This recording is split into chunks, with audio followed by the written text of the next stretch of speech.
The dust swirled around Elias Vance as he rode into Red Rock Station, the dry wind of the Arizona Territory biting at his weathered face. He was a man of few words, his eyes the color of a stormy sky, always watchful. Elias had come to sell a small herd of longhorns, not to get involved in the spectacle unfolding in the dusty square. A crowd had gathered around a makeshift platform, murmuring with a mix of curiosity and disdain. On the platform stood a young woman, perhaps in her mid-20s, her posture stiff despite the obvious strain. What truly drew Elias's gaze, and that of every other man present, was the crude, heavy iron mask covering her face, resembling a grotesque ancient slave muzzle. It was an archaic, brutal practice, thankfully rare, but not unheard of in the more lawless fringes of the West. She wore simple, dusty clothing, and her hands were bound. The auctioneer, a corpulent man with a booming voice, was midway through his spiel, rattling off her supposed virtues as a worker, while the crowd exchanged crude jokes and low bids. Elias felt a cold knot tighten in his gut. He had seen ugliness in his life, but this felt different. A palpable sense of injustice hung in the air. He watched as a grizzled prospector offered a meager sum, then a saloon owner looking more for novelty than labor. The bids were insultingly low, reflecting not her worth but the stigma of her presentation.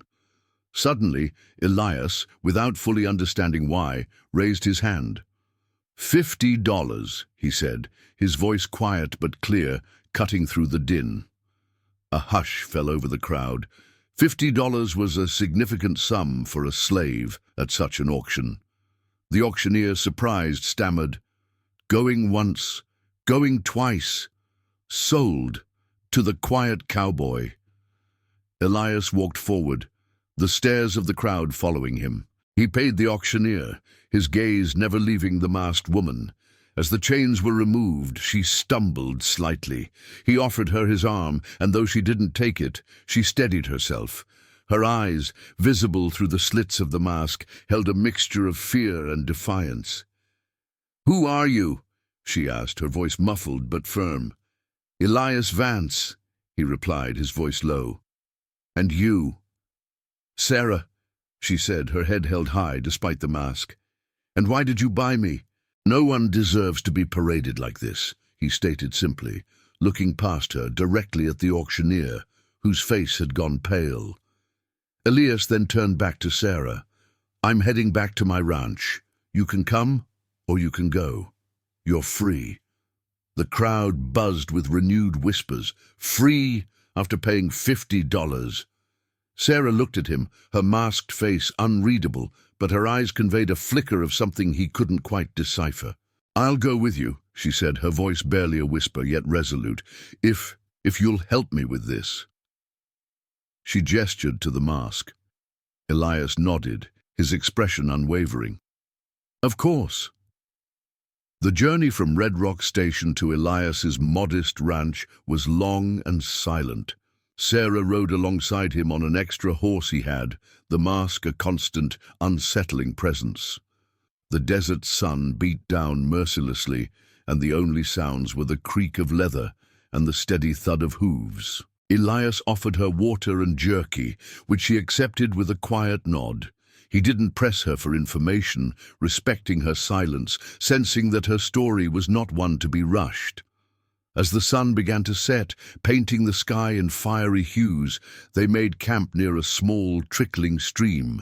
Elias built a fire, and the flickering flames cast dancing shadows on the landscape. He approached Sarah cautiously, a small set of tools in his hand. "Let's see about this," he said, indicating the mask. Sarah flinched slightly but remained still.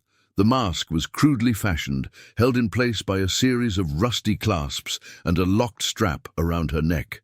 Elias worked methodically, his calloused fingers surprisingly gentle. It took time and effort, the metal resisting, but eventually, with a final click, the mask came free. Sarah took a deep, shuddering breath, her fingers tentatively touching her exposed face. Elias saw then a network of old scars on her cheeks, faded but visible, suggesting a history of pain.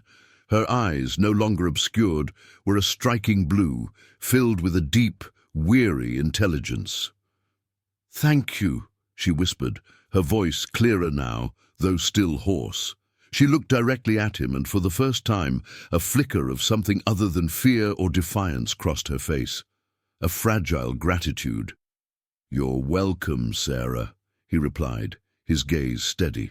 "Now, if you want to tell me what happened, why were you like that?" Sarah hesitated, staring into the flames. "I was indentured," she began, her voice low, "to a man named Silas Thorne. He was cruel. He had a particular obsession with control. When I tried to leave, he branded me and put that mask on me, said I was his property. He took me to different towns, trying to sell me, parade me as an example." She paused, a raw pain in her voice. "He was supposed to bring me to another settlement, but he died on the trail from a snake bite. His men, they brought me to Red Rock Station. They didn't care what happened to me, just wanted rid of me." Elias listened, his expression grim. "That's a terrible thing, Sarah. I'm sorry you went through that." She looked at him, a faint, almost imperceptible smile touching her lips. "When you said free, I almost didn't believe it. No one else would have done that." "Some things are just wrong," Elias stated, looking away, uncomfortable with the praise. He then cleared his throat. "So you're free now. What will you do?" Sarah paused, a thoughtful look on her face. "I don't know. I have no family, no place to go. I've been on the run for so long." She then looked back at him, a bold determination in her eyes. "You bought me. You freed me. In some places, in some old ways, that makes you my husband. If you'll have me, Elias Vance, I'll be your wife." Elias was stunned. The silence stretched between them, broken only by the crackle of the fire. He was a solitary man, had always been. A wife. The thought was foreign, overwhelming. Yet, looking at her, seeing the strength and vulnerability in her eyes, he felt a strange pull. He had acted on instinct, and now fate had taken an unexpected turn. He thought of his quiet, lonely ranch, and suddenly the idea of sharing it, of building something with this remarkable woman, didn't seem so impossible. "Sarah," he finally said, his voice a little rough, "are you sure it's a hard life out here?" "I've known harder," she replied, a faint challenge in her eyes. "And I've seen kindness in you, Elias Vance, something I haven't seen in a long time." He looked at the embers of the fire, then back at her. "Then, yes, Sarah, if you truly wish it, I'll take you as my wife." Life at Elias Vance's ranch was starkly different from anything Sarah had known. His small cabin, though Spartan, was clean and well-maintained. The surrounding land was harsh, unforgiving, but held a rugged beauty. Days were long, filled with the demanding work of ranch life. Elias was a man of routines, rising before dawn, tending to his small herd, mending fences and working the land. Sarah, despite her delicate appearance, proved to be incredibly resilient and resourceful. She took to the chores with a quiet determination, learning quickly, her hands becoming calloused from the work. Their marriage was, at first, a marriage of circumstance, of quiet understanding. There were no grand declarations, no passionate embraces. It was built on mutual respect and shared labor. Elias was still a man of few words, but his actions spoke volumes. He treated her with a gentle consideration she had never experienced. He taught her to ride properly, to handle a rifle, and showed her the hidden springs and trails around the ranch. Sarah, in turn, brought an unexpected warmth to the cabin. She cooked simple but nourishing meals, tended to a small garden she started, and filled the silence with the soft hum of her voice or quiet observations. Slowly, almost imperceptibly, a deeper bond began to form. They would sit on the porch in the evenings, watching the vast star-filled sky, sharing unspoken thoughts. Sarah would sometimes tell him fragments of her past, of a simpler life before Thorn, of her dreams of a peaceful existence. Elias, in turn, opened up, sharing stories of his youth, of the loneliness he had grown accustomed to. He learned that her scars were not just physical. There was a deep-seated fear of being controlled, of losing her freedom again. One evening, a rider appeared on the horizon, a rough-looking man named Jeb, who had been part of Thorn's crew at Red Rock. He claimed to be looking for stray cattle, but his eyes lingered on Sarah, a sneer on his face. "Well, well, if it ain't the masked woman, unmasked," he drawled, tipping his hat with mock respect. "Heard you ran off with some quiet fool. Thorn would be mighty displeased." Elias stepped forward, his hand resting on the colt on his hip. "She's my wife, Jeb, and Thorn's dead. You best be moving on."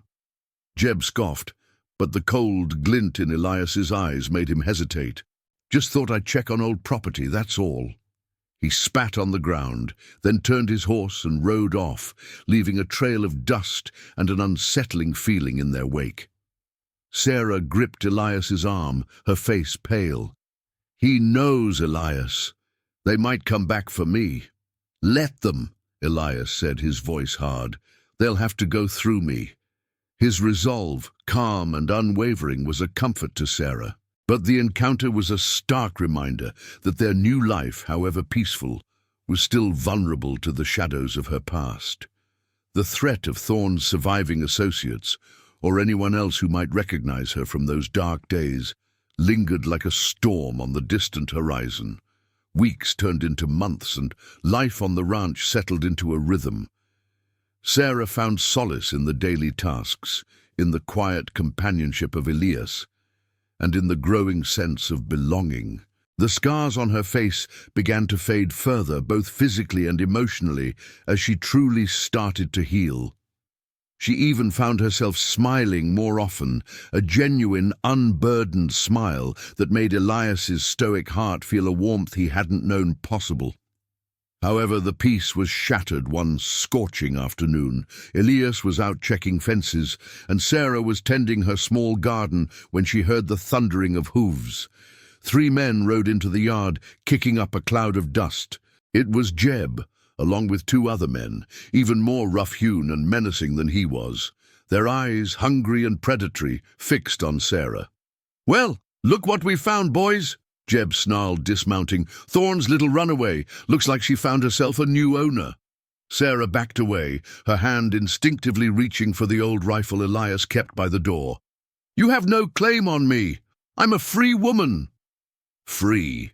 One of the other men scoffed, advancing towards her. "Thorn bought you fair and square. We're just here to collect what's ours." Just then, Elias rode in, his horse lathered with sweat. Having heard the commotion from a distance, he took in the scene in an instant, the aggressive men, Sarah's fear, the tension in the air. His eyes narrowed. "Get off my land," Elias said, his voice low, a dangerous edge to it. He dismounted slowly, his hand moving to the grip of his colt. "Now, hold on, cowboy," Jeb said, drawing his own pistol. "We just want what's ours. No need for trouble." "She's not yours," Elias retorted, his voice rising slightly. "She's my wife, and this is my home." A standoff ensued. The desert wind howled, and the sun beat down relentlessly. Elias, despite being outnumbered, stood his ground, his presence radiating an unyielding resolve. Sarah, though terrified, found strength in his unwavering stance. Suddenly, one of Jeb's companions, a hot-headed young man, fired a shot, deliberately missing Elias, but tearing into the wooden post beside the cabin door. It was a clear provocation. Elias didn't hesitate. His colt was drawn in a fluid motion, and he fired. The hot-headed man staggered, clutching his shoulder, a look of shock on his face. Elias then turned his attention to Jeb, his aim true.